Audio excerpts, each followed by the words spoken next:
নিঠুর বাগানে, কমলার বাগানে শুই গো। কেসে বাইছে বাইছে। হ্যাঁ, কেমন আছো তোমরা? আলহামদুলিল্লাহ ভালো। আরে ভাই আপনার কি সেন্স, আগে না খেত কামারে কাজ করতেন? এই ওদের নিয়ে টান দিও না, আমি এখন ঢাকায় থাকি, ঢাকায় বুঝছো? ও আচ্ছা ঢাকায় আচ্ছা থাকি। আচ্ছা।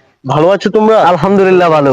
ভালো। তুমি না একটা চাকরি চাইছো? জি ভাই। তুমি কোনো টেনশন করো না, তোমাকে আমি চাকরি ঢুকাই দিব। ভাই অনেক চেষ্টা তো করলাম কিন্তু চাকরিটা হচ্ছে না। লম্বা তো ঠিক আছে, লম্বা তো ঠিক আছে, তুমি কোনো টেনশন করো না, তোমাকে আমি সেনাবাহিনীতে ঢুকাই দিব। সেনাবাহিনী আমার ছোট ভাই হয়, বুঝছো? ও আচ্ছা। ঠিক আছে, এই আমার গাড়িটা নিয়ে আসো। ভাই আপনার গাড়িও আছে? হ্যাঁ হ্যাঁ, আমার গাড়িও আছে, আসো আসো। ভাই আপনি এই গাড়ি চালাইতে পারবেন? পারো পারো পারো, সমস্যা না, আমি ঢাকাতেও ওগুলো চালাই। ও আচ্ছা ভাই, ঠিক আছে, বুঝছি বুঝছি।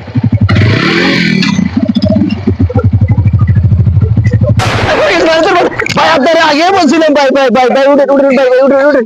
ভাই ভাই ভাই, না না সমস্যা হয়নি, তোমরা আমাকে ছেড়ে দাও।